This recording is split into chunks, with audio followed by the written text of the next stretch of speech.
Hey friends, have you been thorned at all lately? Friends, it's Pastor Mike from Fellowship Church. Always good to connect with you midweek. Hope you're having a wonderful week. Hope you're staying safe. May the Lord bless you and your family this week. That question for you one more time. Have you been thorned at all lately? And are you aware of the thorns in your life? Here's where I'm going with all that. There was a young woman in the news this past week who lost her life over the weekend. Her name was Chesley Christ, and she passed away by suicide. Now that in itself is a tragedy, and perhaps you've heard the same news story, and does certainly seem like suicides are on the rise in the world in which we live, but maybe there's something a little bit different about Chesley. She had everything to live for. She was a former Miss USA 2019 Miss USA beauty pageant winner. She had gained a job as a TV news correspondent on one of those entertainment shows, and she was also an attorney that fought for social justice causes. By all external indicators, her life was very happy and satisfied and fulfilling. So why take her life by suicide? Well, in the course of the next number of weeks and months, people will be debating that. She was a public person, so people will be asking questions like, well, why did she take her life and what was going on? And there'll be a lot of speculation, and truth is, none of us knows. But here's a few things I do know. In the Bible, there was a man named Paul who was dealing with a very difficult season in his life and ministry, and we don't know everything that was going on, a lot of speculation there as well. But he wrote in 2 Corinthians 12 that he had been dealing with a situation in his life that he considered to be a thorn in his flesh.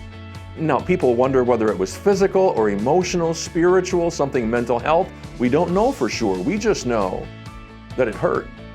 Because if Paul described it as a thorn, it must have hurt. And so Paul did what we would love to think Christians would do when something's poking him in his life.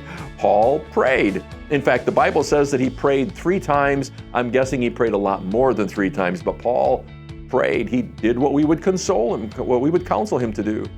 But God's response to Paul, and God did respond, but God's response to Paul is a little bit confusing, because Paul's understanding of that response is that he prayed 3 times, and God's response was, my grace is sufficient for you because my power is made perfect in weakness.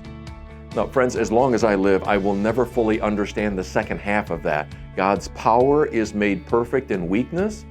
That doesn't say that God takes weakness away. It says that God leaves the weakness and God places His power into our weakness, but sometimes we still feel weak. I'm not sure I'll ever fully understand that. I just know that God places His power into the weaknesses in our life. Thank God for that. But the part that really catches me, though, is the part where Paul understood God saying, my grace is sufficient for you. So Paul knew that God wasn't taking the thorns away, that whatever it was that was poking at Paul, whatever it was that hurt in his life, God wasn't taking the thorns away, but God was saying, Paul, my grace will be sufficient for you. And the way I understand that is God saying, I'm right here. I'm not running. I'm staying with you in your weakness, in the midst of the thorns. God didn't say to Paul, Paul, you've got some thorns in your life. Why don't you take care of those? And when you get those resolved, you can come back and see me. I am God, after all. I shouldn't have to deal with your thorns. That's not God. God says, I'll make myself known to you with my grace in the midst of your thorns.